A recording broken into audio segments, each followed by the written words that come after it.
Hotels, పెళ్ళిళ్ళలోనే కాదండి ఈ curry టేస్టీగా ఉండేది. ట్రస్ట్ మీ మన ఇంట్లో చేసుకున్న దానికి డబుల్, ట్రిపుల్‌గా టేస్టీగా అయితే ఉంటుందండి. బట్ ఏంటి అంటే చేసే విధానం నేర్చుకోవాలి కానీ ఎంత యమ్మీగా, ఎంత టేస్టీగా ఉంటుందంటే మాత్రం ఇంక మాటలు లేవండి. దీనికి కాంబినేషన్‌గా గీ రైస్ నాన్ వెజ్ కూడా మనకైతే గుర్తు రాదండి. అంత టేస్టీగా, అంత బావుంటుంది. అంత కమ్మగా ఉంటుందండి. ఇక్కడ చూడండి ఈ గీ రైస్ అయితే ఎంత పొడి పొడిగా, మెతుక్కి మెతుకు కూడా అతుక్కోకుండా అయితే మాత్రం వచ్చిందండి. దీన్ని పిల్లలు కూడా ఎంతో ఇష్టంగా కూడా తింటారు. ఎందుకంటే ఈ గీ రైసు అంత సాఫ్ట్‌గా, అంత మైల్డ్‌గా అయితే ఉంటుందండి. ఇంకా దీనికి ఆ కర్రీకి కాంబినేషన్‌గా అయితే మాత్రము ఇంకా ఇంకైతే మాత్రం హోటల్స్‌లో భోజనాలు కూడా మనకైతే గుర్తుకు రాదండి. అంత టేస్టీగా ఉంటుంది. సో, ఈరోజు ఈ 2 రెసిపీలు ఎలా చేయాలో ఏంటి అనేది చూపిచ్చేస్తాను చూసేద్దాం. Hello people! Welcome to our YouTube channel Bengaluru పిల్ల. ఫస్ట్ టైం నా వీడియో ఎవరైనా చూస్తున్న వాళ్ళైతే మర్చిపోకుండా ఛానల్‌ని అయితే సబ్స్క్రైబ్ చేసుకోండి. అలాగే పక్కనున్న బెల్ బటన్ అయితే క్లిక్ చేయండి. నేను ఏదైనా కొత్త వీడియో పెట్టగానే మీకైతే నోటిఫికేషన్ వచ్చేస్తుంది. సో, ఇంకెందుకు ఆలస్యం చేయకుండా ఫస్ట్ గీ రైస్ అయితే ఎలా చేయాలి ఏంటి అనేది ప్రాసెస్‌లోకి అయితే వెళ్ళిపోదామండి. ఫస్ట్ ఒక కడాయి అయితే తీసుకుని స్టవ్ అయితే ఆన్ చేయండి. నేనైతే మాత్రము ఒక గ్లాస్ అయితే బాస్మతి రైస్ తీసుకున్నాను. దానికైతే మాత్రం ఫస్ట్ ఫుల్ ఒక 2 టేబుల్ స్పూన్ ఆఫ్ గీ అయితే వేస్తున్నానండి.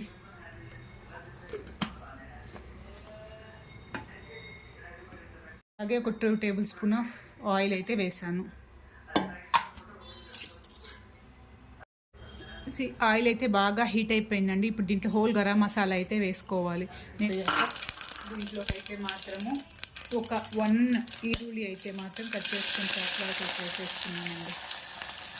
అలాగే 2 బిర్యానీ ఆకు వేసుకున్న దీంట్లోనే ఒక 2 ఇదైతే మిర్చి అయితే చీజ్ అయితే వేసేసుకున్నానండి.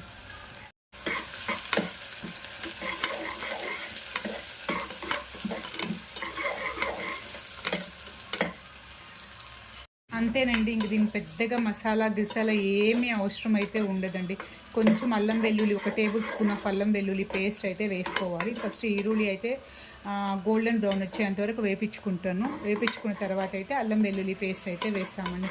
కానీ ఈ గీ రైస్ ఉంటుందంటే ఎంత ఎమ్మీగా, ఎంత టేస్టీగా ఉంటుందంటే మైల్డ్గా, సాఫ్ట్గా, అంటే మరీ ఎక్కువ స్పైసీ లేకుండా చాలా అంటే చాలా బాగుంటుందండి. పిల్లలు కూడా ఎంతో ఇష్టంగా అయితే మాత్రం ఈ గీ రైస్ అనేది తింటారు. దీనికి కాంబినేషన్గా అయితే మాత్రం నేనైతే మాత్రము కాజు మష్రూమ్ కర్రీ అయితే చేస్తున్నానండి. ఆనియన్స్ అయితే మాత్రం వేగిపోయింది. సో ఇప్పుడైతే అల్లం వెల్లుల్లి పేస్ట్ అయితే వేసేసుకుందాం. ఇప్పుడైతే మాత్రం దీంట్లో అయితే ఒక టేబుల్ స్పూన్ ఆఫ్ అల్లం వెల్లుల్లి పేస్ట్ అయితే వేసేస్తానండి. ఇప్పుడు దీని అయితే పచ్చివాసన పోయేంత వరకు వేపించేసుకుందాము.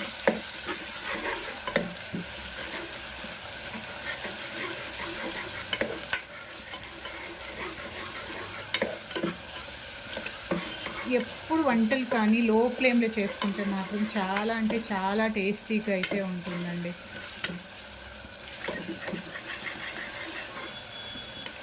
ఈ అల్లం వెల్లుల్లి పేస్ట్ అయితే ఆయిల్లో అయితే ఇలా వేగుతూ ఉంటే పచ్చివాసన పోయాక స్మెల్ అయితే మాత్రం అరోమా మంచిగా అయితే వస్తుందండి. అల్లం తెల్లగడ్డ పేస్ట్ అయితే మాత్రం అది నెయ్యిలో వేపిస్తున్నాం కదా, చాలా కమ్మగా అయితే ఉంది వాసన అయితే మాత్రం. అంతేనండి. అల్లం తెల్లగడ్డ పేస్ట్ కూడా ఇది ఇదైపోయింది, వేగిపోయింది. అంతేనండి. ఇంక వీటికి ఏ గిరా మసాలా కూడా ఏమీ అవసరం ఉందండి. నిజం చెప్తాను, నమ్మండి. ఎంత టేస్టీగా, ఎంత ఎమ్మీగా ఉంటుందంటే మాత్రం చాలా అంటే చాలా సూపర్గా అయితే ఉంటుందండి ఇది. సో ఇంకేం లేదండి. దీంట్లోకి అయితే మాత్రము నేనైతే ఒక గ్లాస్ బాస్మతి రైస్ తీసుకున్నాను. సో దానికైతే మాత్రం ఇప్పుడు నేను 1.5 గ్లాస్ వాటర్ అయితే వేస్తాను. మీరు నార్మల్ రైస్ తీసుకునేట్టుగా ఉంటే ఒక గ్లాస్ రైస్కి 2 గ్లాస్ వాటర్ అయితే వేసేసుకోండి. సో ఇప్పుడు నీ దీంట్లో అయితే మాత్రం ఫస్ట్ నేనైతే ఎసరు అయితే కాగబెట్టుకోవాలి కాబట్టి వాటర్ అయితే వేసేసుకుంటున్నానండి. ఇప్పుడు వాటర్ అయితే మాత్రం 1.5 గ్లాస్ అయితే వేసుకుంటున్నాను.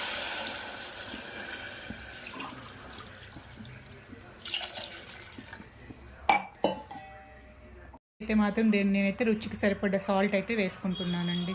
వాటర్ అయితే ఎప్పుడు కొంచెం రైస్ వేసినప్పుడు ఉప్పుగా ఉంటే మాత్రమే రైస్కి అయితే సరిపోతుందండి. ఇదైతే మాత్రం బాగా తెల్లగా మరగాలి, బాగా కాగాలండి. ఇదైతే వాటర్ అయితే ఎలా మరుగుతుందో. సో ఇప్పుడైతే మాత్రము నేనైతే మాత్రం నానబెట్టుకున్న బాస్మతి రైస్ అయితే మాత్రం వేసేస్తానండి.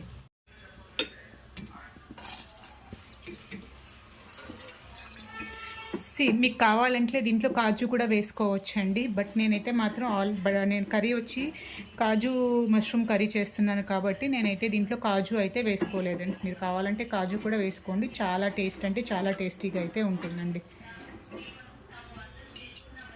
సో ఇప్పుడైతే టేస్ట్ అయితే చూసేద్దాం.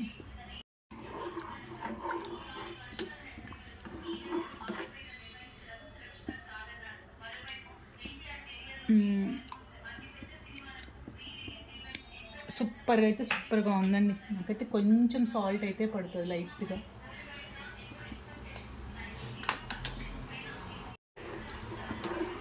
అంతేనండి. దీంట్లో కానీ కొత్తిమీర కానీ కరివేపాకు కానీ ఏమీ అవసరం ఉండదండి. ట్రస్ట్ మీ, టేస్ట్ మాత్రం వేరే లెవెల్లో ఉంటుంది. ఇప్పుడైతే ఇంకా కుక్కర్ మూత వేసుకొని విజిల్ పెట్టేసుకుంది, ఒక 2 విజిల్స్. ఇదైతే మాత్రం ఇప్పుడు లో ఫ్లేమ్లో ఉన్న స్టవ్ మీదకి అయితే షిఫ్ట్ చేసేసానండి. ఒక 2 విజిల్స్ వస్తే సరిపోతుంది. సో ఇంకా మనం ఆలస్యం చేయకుండా కాజు మష్రూమ్ కర్రీ అయితే ఎలా చేయాలో చూసేద్దాం. సో ఆలస్యం చేయకుండా ఇప్పుడు కాజు మష్రూమ్ కావాల్సిన మసాలా ఏంటో చూసేద్దామండి. ఒక 1/2 టేబుల్ స్పూన్ ఆఫ్ మిరియాలు, ఒక 3-4 లవంగ మొగ్గలు, ఒక చిన్న అల్లం ముక్క, 2 పచ్చిమిర్చి, అలాగే ఒక 7-8 రెబ్బల వెల్లుల్లి అండి. సో దీన్ని అయితే వేసుకొని మిక్సీ పట్టించాలి. దీంతోపాటు బాగా మాగిన 3 టమాటోస్ అయితే తీసుకున్నానండి. నేనైతే ఒక 1/2 kg మష్రూమ్ అయితే తీసుకుంటున్నాను. దీనికి 3 సరిపోతుంది. అలాగే ఒక 3 రెడ్ చిల్లీ అయితే తీసుకుంటున్నాను. అలాగే మనం నానబెట్టుకున్న ఇది కాజు అయితే మాత్రం వేసేస్తున్నానండి. అలాగే ఒక 3-4 టేబుల్ స్పూన్ కర్డ్, ఇవన్నీ వేసేసుకొని మిక్సీకి అయితే మాత్రం మెత్తగా పేస్ట్ లాగా అయితే మాత్రం చేసుకోవాలండి. ఎక్కడ పలుకులు అయితే ఉండకూడదు.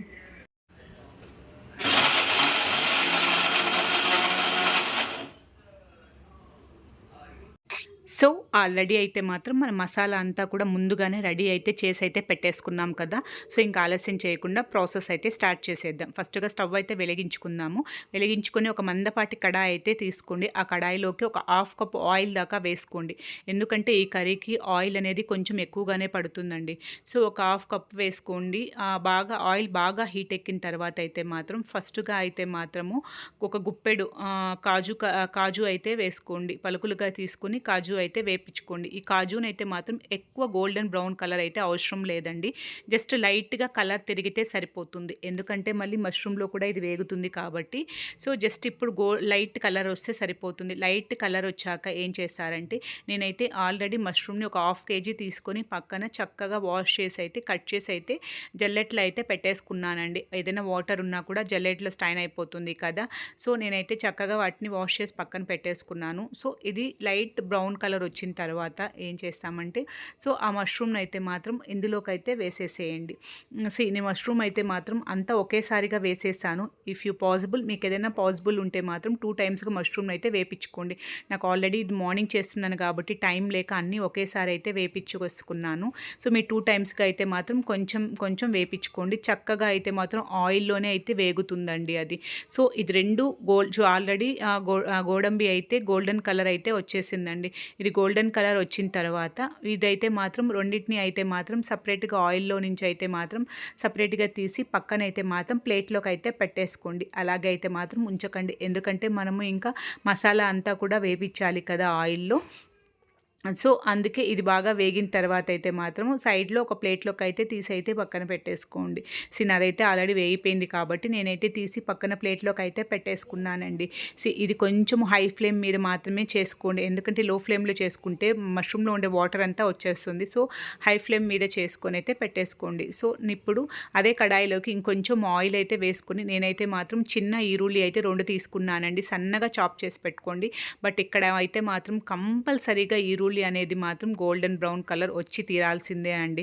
సో ఈ కర్రీకి అయితే ఇక్కడ ఈరుల్లి ఏదైతే గోల్డెన్ బ్రౌన్ వస్తుందో అదే కర్రీకి అయితే చాలా అంటే చాలా టేస్టీని అయితే ఇస్తుందండి. సో మీరు గోల్డెన్ బ్రౌన్ వచ్చేంత వరకు ఈరుల్లిని అయితే వేపించుకోండి. దీంట్లో మీకు కావాలి అనుకుంటే కొంచెం సోంపు కూడా వేసుకోండి. నేనైతే మాత్రం సోంపు కూడా వేసానండి. సో దీన్ని అయితే మాత్రం ఒక 2 to 3 minutes golden brown colour వచ్చే వరకు వేపించుకోండి. చూడండి ఎంత చక్కగా అయితే మాత్రం కలర్ అయితే వచ్చిందో ఈ ఆనియన్ అనేది. సో ఇప్పుడైతే మాత్రము దీంట్లోకైతే కొంచెం అయితే మాత్రం దీంట్లోకి ధనియా పౌడర్ వేసుకోండి. ఒక 1/2 టేబుల్ స్పూన్ ఆఫ్ ధనియా పౌడరు, 1.5 టేబుల్ స్పూన్ ఆఫ్ కారం వేసుకోండి. ఆల్రెడీ మనము పేస్ట్లోకి రెడ్ చిల్లీ గ్రీన్ చిల్లీ వేసుకున్నాం కదా. సో స్పైసీ అనేది మీ స్పైస్ లెవెల్ తగ్గట్టుగా వేసుకోండి. మీరు ఎక్కువ స్పైస్ తింటారంటే కొంచెం కారం ఎక్కువ కూడా వేసుకోండి. సో దీంతో పాటు మీ దగ్గర ఉంటే ఇది కాశ్మీర్ చిల్లీ పౌడర్ కూడా వేసుకోండి. కలర్ అయితే చాలా బాగుంటుందండి. నా దగ్గర అది లేదు కాబట్టి నేనైతే మాత్రం కాశ్మీర్ చిల్లీ పౌడర్ అయితే వేయట్లేదు. నార్మల్ చిల్లీ పౌడరే వేసానండి. ఇది ఆయిల్లోనే ఒక 2 మినిట్స్ అయితే మగ్గనివ్వండి. తర్వాత అయితే ఒక చిన్న టమోటాని అయితే పేస్ట్ లాగా చేసి పెట్టుకోండి. సో ఆ టమాటో పేస్ట్ని అయితే మాత్రం దీంట్లోకి వేసేసి ఒక 3 మినిట్స్ ఆయిల్ అయితే సైడ్కి వచ్చే వరకు ఈ టమాటో పేస్ట్ని అయితే వేపించుకోండి. ఇది వేగిన తర్వాత అయితే మాత్రం మనం ముందుగా రెడీ చేసి పెట్టుకున్న మసాలా పేస్ట్ ఉంది కదా, దాన్ని అయితే మాత్రం ఆయిల్లోకి అయితే వేసేసేయండి. దాంతోపాటు కొంచెం అంటే కొంచెం వాటర్ అయితే యాడ్ చేసుకోండి. ఎందుకంటే మసాలా పచ్చి వాసన పోయేంతవరకు వేగాలి కదా, మనకు గ్రేవీ కూడా థిక్నెస్ రావాలి కాబట్టి కొంచెం వాటర్ అయితే వేసుకుని, కొంచెం అంటే ఒక టీ గ్లాస్ వాటర్ అయితే వేసుకోండి, సరిపోతుంది. మరి ఎక్కువ కూడా అవసరం అయితే ఉండదు. ఒక టీ గ్లాస్ వాటర్ వేసుకొని జస్ట్ మీడియం లో ఫ్లేమ్ మీద అడ్జస్ట్ చేసుకుంటూ మాత్రమే ఈ కర్రీ అయితే చేయాలండి. హై ఫ్లేమ్ మీద చేస్తానంటే అస్సలు వర్కౌట్ అవ్వదు, టేస్ట్ కూడా బాగుండదండి. మీడియం ఫ్లేమ్లో కానీ మీకు వీలైతే లో ఫ్లేమ్లో కూడా ఈ కర్రీని అయితే చేయండి. ఫస్ట్ ఇక్కడైతే మీడియం ఫ్లేమ్ పెట్టుకొని ఈ గ్రేవీ ఈ గ్రేవీని ఆయిల్ పైకి వచ్చేంత వరకు ఈ గ్రేవీని అయితే మాత్రం చక్కగా ఉడికించండి. మధ్యలో కొంచెం కలుపుతూ ఉండండి, అడుగంటుకోకుండా ఉంటుంది. ఓకేనా. సో ఇప్పుడు నాకైతే మాత్రము మినిమం టు మ్యాక్సిమం అంటే 15 మినిట్స్ అయితే పట్టిందండి ఈ గ్రేవీ అనేది థిక్నెస్ రావడానికి. చూడండి ఎంత చక్కగా అయితే ఉడుకుతుందో. నేనైతే మాత్రం మధ్యలో కూడా ఒక 2 టైమ్స్ అయితే మాత్రం దీన్ని అయితే మాత్రం మిక్స్ చేశానండి. చూడండి ఈ థిక్నెస్ ఈ థిక్నెస్ వస్తే సరిపోతుందండి. ఎందుకంటే ఇప్పుడు మష్రూమ్ కూడా వేసుకోవాలి కదా, మష్రూమ్ కూడా ఆ స్పైస్ లెవెల్ అంతా కూడా పట్టాలి కాబట్టి. సో ఇదిగా ఉన్నప్పుడు మనము మష్రూమ్తో పాటు కాజు 2 తీసి పక్కకు అయితే పెట్టేసుకున్నాము కదా, అదైతే వేసేసుకోవాలండి. అలాగే దీంట్లోకి ఒక టేబుల్ స్పూన్ ఆఫ్ గీ కూడా వేయండి. టేస్ట్ మాత్రం వేరే లెవెల్లో ఉంటుందండి. ఆ స్మెల్కి అది చాలా అంటే చాలా బాగుంటుంది. ఒకసారి వేసి ట్రై చేసి చూడండి ఎంత బాగుంటుందో. సో ఇప్పుడైతే మాత్రం ఒక 2 మినిట్స్ అయితే మూత పెట్టేసుకున్న తర్వాత అయితే మనము ముందుగా వేపించి పెట్టుకున్న మష్రూమ్ని కాజుని అయితే మాత్రం దీంట్లోకి అయితే వేసేసామండి. వేసేసి లో ఫ్లేమ్ మీద ఒక 10 మినిట్స్ అయితే మాత్రం చక్కగా ఉడికించుకోండి. హై ఫ్లేమ్ మీద అయితే అస్సలు పెట్టకండి, ముందే చెప్తున్నాను. హై ఫ్లేమ్ మీద అయితే ఈ కర్రీ అయితే అస్సలు వర్కౌట్ అవ్వదండి. స్లోగా లో ఫ్లేమ్లో కానీ లో ఫ్లేమ్లో కానీ చేసుకుంటే మాత్రమే ఈ కర్రీ అనేది టేస్టీగా ఉంటుంది. ఆ మష్రూమ్ కూడా ఆ మసాలా అంతా పడుతుందండి. అప్పుడు మనము చపాతీలోకి తిన్న లైక్ ఇది గీ రైస్లో కానీ లేకపోతే జీరా రైస్లోకి అలా తిన్నా కానీ ఎంతో టేస్టీగా, రోటీస్ కానీ చాలా అంటే చాలా బాగుంటుందండి. హోటల్స్లో చేసే అంత టేస్టీగా వస్తుంది మన ఇంట్లో చేసుకున్నా సరే. బట్ ఏమంటే ఈ కర్రీస్ చేయాలి అంటే కొంచెం పేషెన్స్ అనేది మనకు కావాలండి. ఎందుకంటే ఇవన్నీ లో ఫ్లేమ్లో చేసుకోవాలి కదా.